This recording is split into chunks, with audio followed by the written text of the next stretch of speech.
Bonjour à tous, bienvenue sur ma chaîne YouTube. Aujourd'hui, je vais vous parler un petit peu du jeûne.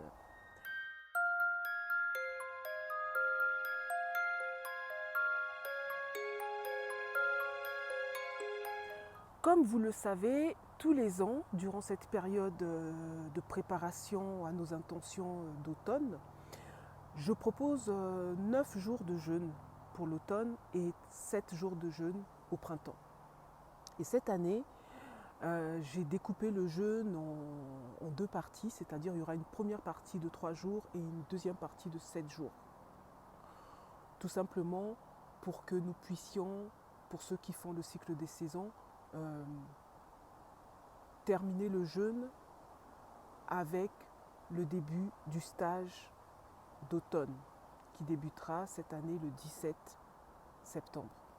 Donc je vais vous en parler un petit peu plus un peu plus tard dans la vidéo, mais déjà je voulais reposer un petit peu l'esprit de ce que je propose lorsque je vous invite à faire un jeûne, puisqu'à travers les différentes questions que j'ai pu avoir ces derniers temps et aussi l'observation que j'ai pu faire ces 2 dernières années où nous avons commencé avec ces processus de jeûne, j'ai observé que les personnes avaient un petit peu de mal à rentrer dans l'esprit du jeûne.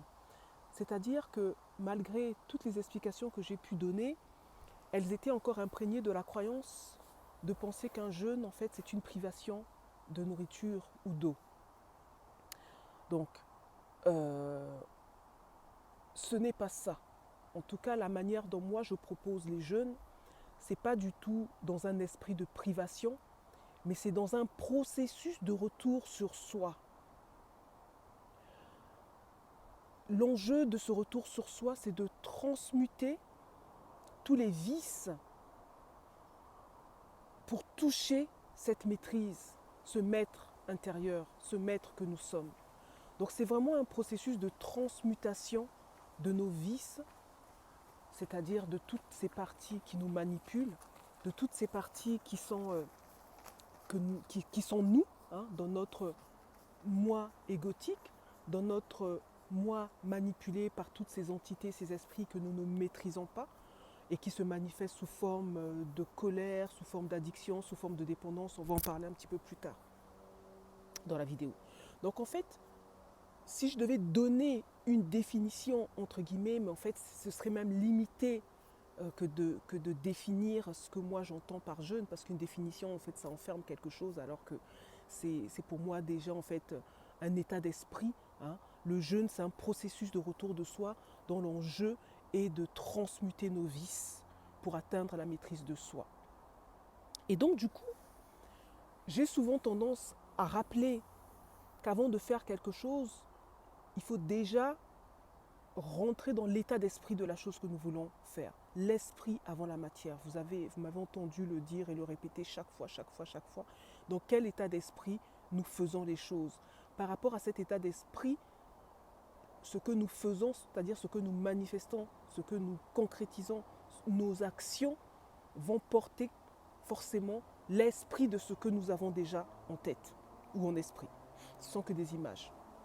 Donc, le jeûne, ce n'est pas une privation de nourriture ou d'eau, mais c'est un processus qui vous emmène à aller regarder à l'intérieur de vous pour vous rapprocher, vous approcher de plus en plus de qui vous êtes réellement. Je pourrais presque dire que c'est de regarder le petit moi pour aller vers le soi. C'est encore une autre façon que vous pouvez appréhender aussi ce processus de jeûne. Donc, pour toutes les personnes qui suivent en fait l'accompagnement que je propose autour de ça, je vous invite vraiment avant de commencer le jeûne à revenir en fait à l'esprit du jeûne, car c'est à travers cela que vous verrez que l'intention que vous poserez avant de commencer votre jeûne portera ses fruits. La maîtrise de soi, ce n'est pas le contrôle. Souvent les gens, enfin quand je dis les gens, c'est la plupart des gens au début, quand ils sont manipulés par leur ego, sont dans une forme de contrôle, c'est-à-dire qu'ils contrôlent leur vie. Et tant que nous sommes dans le contrôle de notre vie, nous ne laissons pas la place à notre essence, à notre esprit, d'informer ou de donner des informations dont notre âme a besoin pour se manifester à travers notre corps. C'est la raison pour laquelle j'invite toutes les personnes, avant de commencer à rentrer dans ce processus de jeûne, de bien déterminer une intention. Et je vous propose de commencer avec une intention. Non pas l'intention que vous allez lancer pour votre début d'année initiatique, mais une intention de transmutation d'une part de vous que vous reconnaissez et qui vous manipule encore pour que votre jeûne soit le processus qui va alchimiser cette part de vous qui vous contrôle, entre guillemets. Je pense par exemple à des personnes qui ont des problèmes de santé, entre guillemets. Je pense à une personne qui m'a parlé des problématiques de fibrome et de kystes qu'elle pouvait avoir. Ça, par exemple, ça peut être une intention. Ça peut être une intention de dire, mais durant ces 9 jours, je choisis à travers l'état d'esprit dans lequel je vais me mettre dans ce jeûne, d'accompagner mon corps à la guérison et particulièrement à dissoudre ces masses qui se manifestent sous forme de fibrome ou de kyste. Ça peut être un exemple. Et entendez bien que l'approche de travail que j'ai, ce n'est pas une approche de pensée magique.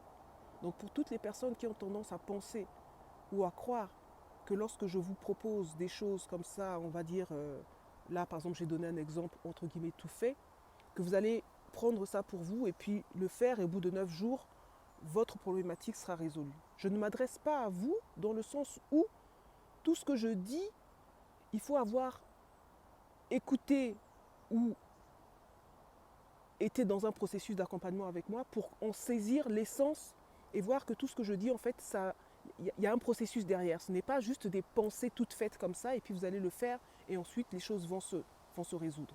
Donc, je tiens vraiment à mettre cette nuance-là pour éviter aux personnes qui sont encore dans une pensée magique de croire qu'en fait, il suffit juste d'appliquer bêtement ce que je viens de dire pour que les choses puissent se résoudre. C'est vraiment un processus personnel, c'est un processus qui demande à avoir déjà cheminé sur la compréhension des principes et des lois du fonctionnement de l'humain que nous sommes et en saisir vraiment la quintessence pour que lorsque vous m'entendez parler, vous puissiez prendre pour exemple ce que je dis et l'appliquer en vous mettant au centre en tant que co-créateur et maître de votre propre vie et de votre propre processus. Donc, je reviens à cet exemple que je donnais par rapport à cette personne qui a des problématiques au niveau de toute sa sphère génitale, en particulier au niveau utérin et autres. Ça peut être un exemple d'intention que vous choisissez de porter pour que votre jeûne accompagne justement cette intention. Ça peut être également, par exemple, si vous avez des difficultés si vous n'avez pas beaucoup de volonté à faire du sport, enfin, si vous avez par exemple des difficultés à vous mettre dans une discipline pour prendre soin de votre corps physique, eh bien, vous pouvez choisir à travers le jeûne de décider qu'au sorti de ce jeûne-là, minimum une fois par semaine, vous prendrez 1 heure de votre temps pour faire du sport, pour le bien-être de votre corps physique. Ça peut être encore un autre exemple. Je pense encore à des personnes, par exemple, qui ont des addictions, par exemple, la cigarette, et que ça fait plusieurs mois ou plusieurs années que vous avez envie d'arrêter de fumer. Vous pouvez choisir, en rentrant dans ce processus de jeûne, qu'à la sortie de ce jeûne, vous arrêterez définitivement de fumer. Et vous pouvez aussi utiliser le jeûne pour commencer avec l'arrêt du tabac. Je dis bien pour commencer, dans le sens où vous savez que moi je ne suis pas pour des choses radical comme ça, c'est-à-dire arrêter du jour au lendemain, j'invite toujours les gens à faire les choses en conscience. C'est-à-dire, pour la question de la cigarette par exemple, si vous choisissez de faire 9 jours de jeûne et que vous avez l'habitude de fumer par exemple 10 cigarettes par jour, vous pouvez durant les 9 jours de jeûne décider de fumer 5 cigarettes par jour, par exemple. De commencer avec 5 cigarettes par jour, donc de passer de 10 à 5. Vous pouvez par exemple choisir de le faire pendant 3 jours, ce sera 5 cigarettes par jour. 3 autres jours, ce sera 3 cigarettes par jour. Et les 3 jours suivants, ce sera 1 cigarette par jour. Et en décidant que le dernier jour, la cigarette sera la dernière cigarette que vous fumerez. Et après les 9 jours, vous ne fumerez plus. Ça, c'est un exemple. Vous pouvez le faire autrement. Vous ne pouvez pas choisir de fumer 1 cigarette par jour si vous sentez que vous êtes prêt et prête à ça, ou de déterminer la quantité de cigarettes qui sera beaucoup plus adaptée pour que votre corps ne ressente pas le manque. Voilà. En fait, ce qui se passe avec le jeûne, tel que la plupart des gens le vivent dans une dimension de privation, ils créent et ils amplifient en fait le manque à l'intérieur d'eux. Et c'est la raison pour laquelle lorsqu'ils sortent d'une période de jeûne, que ce soit à travers un processus de ramadan par exemple, ou de carême, en fait, ils se précipitent dans l'alimentation, dans le retour de l'alimentation. Le soir, quand ils doivent manger, en fait, ils se précipitent. Ou s'ils ont, par exemple, fait une cessation de viande, ils vont se précipiter à remanger de la viande. Et en fait, en faisant ça, vous informez votre corps du manque que vous lui avez infligé, entre guillemets. Et du coup, au niveau des habitudes que vous aviez avant le jeûne, et ces mêmes habitudes-là que vous avez envie de transmuter, d'alchimiser, puisque derrière ces habitudes, il y a tout un système que vous avez mis en place au niveau de vos cellules qui font que vous êtes dans la cellule. Vous pouvez l'entendre, la cellule dans le sens de prison. Vous êtes enfermé à travers des habitudes qui créent des comportements et qui finalement vous empêchent de transmuter réellement ce que vous avez envie de faire. Donc en fait, tout ce qui est privation et qui entraîne des manques renforce en fait les habitudes que vous allez reprendre dans la sortie du jeûne. C'est la raison pour laquelle il est important d'être d'abord dans un état d'esprit et ensuite de poser une intention claire qui va accompagner, que votre jeûne va porter pour vous inviter vraiment à être dans cette alchimie, dans cette transmutation. En ce qui me concerne, cette année, je vais encore pour la 2e année consécutive vivre le jeûne dans un processus de Kikumbi. Donc pour ceux qui connaissent, en fait, je fais une quête de vision où je reste enfermée dans un petit espace de 2 mètres carrés, on va dire 2 mètres sur 2 mètres carrés, ça fait environ 4 mètres carrés. 3 nuits et 3 jours, complètement dans le noir, sans manger, sans boire bien évidemment. Et c'est un processus qui est hyper important pour moi par rapport à mon cheminement personnel, parce que c'est un moment où je prends le temps d'être en connexion avec moi déjà. Mais quand je parle de moi, c'est pas que mon petit moi, c'est aussi cette partie divine que je suis. Et à travers cette part de moi, ce grand moi, hein, ce soi, cet être intérieur, je suis aussi en contact avec les éléments. Les éléments, la terre, l'eau, le feu et l'air. Mais vous allez me dire, mais en fait, comment je peux être en contact avec les éléments puisque je suis enfermé dans le noir et qu'il n'y a pas de lumière. Donc entendez que je parle de l'esprit des éléments.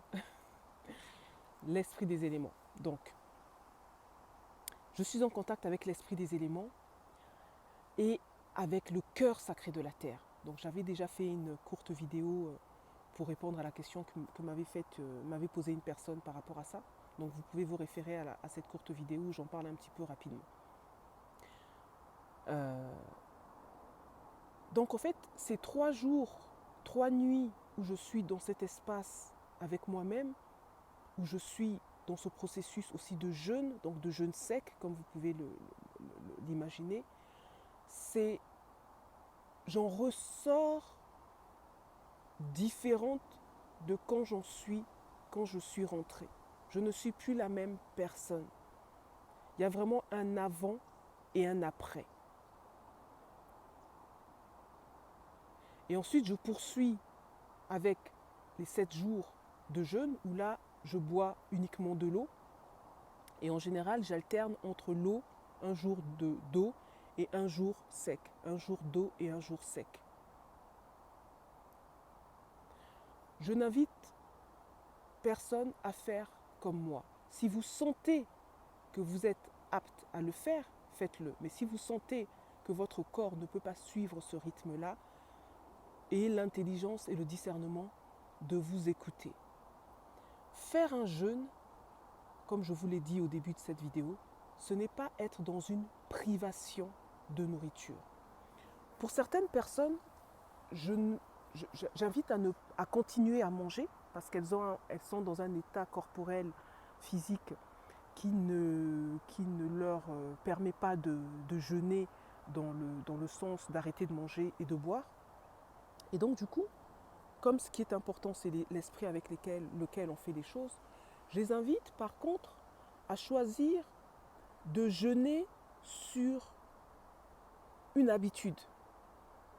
Si par exemple vous êtes dépendant à la cigarette, j'en ai parlé tout à l'heure, si vous êtes dépendant au sexe, si vous êtes dépendant au sucre, si vous êtes dépendant à la viande, si vous êtes dépendant au vin, si vous êtes dépendant aux séries, par exemple, aux films, à Netflix, si vous êtes dépendant à écouter les vidéos que je propose sur ma chaîne ou d'autres personnes, choisissez une de ces dépendances-là, une de ces habitudes-là, et vous vous dites pendant 9 jours, j'arrête avec. Je pense à une autre personne qui est dépendante au sucre. Vous choisissez pendant 9 jours de ne pas manger de sucre. De sucre, surtout les sucres que vous pouvez avoir dans des desserts par exemple. Mais tous les sucres que vous pouvez trouver dans les aliments comme les fruits, vous pouvez choisir d'en manger 1 jour sur 2 par exemple. 1 jour sur 2 pour justement éviter justement ce manque et ce côté radical qui ferait que au final vous créerez encore une dépendance à la sortie du jeûne. Donc entendez bien, j'insiste vraiment sur cette question de faire les choses en conscience avec un état d'esprit qui favorise vraiment le changement et la transmutation. Je voulais faire donc cette courte vidéo pour ouvrir justement ce processus que moi je vais commencer d'ici la fin de la semaine. Je vais peut-être faire d'autres vidéos en fonction des questions que vous allez me poser, que ce soit en passant par mail ou directement en commentaire sur cette vidéo, si vous avez besoin que je développe un petit peu plus sur cette question de jeûne. Je vous invite à réécouter ou à re-regarder cette courte vidéo qui doit durer, je crois, 2 minutes, où j'explique un petit peu le pourquoi je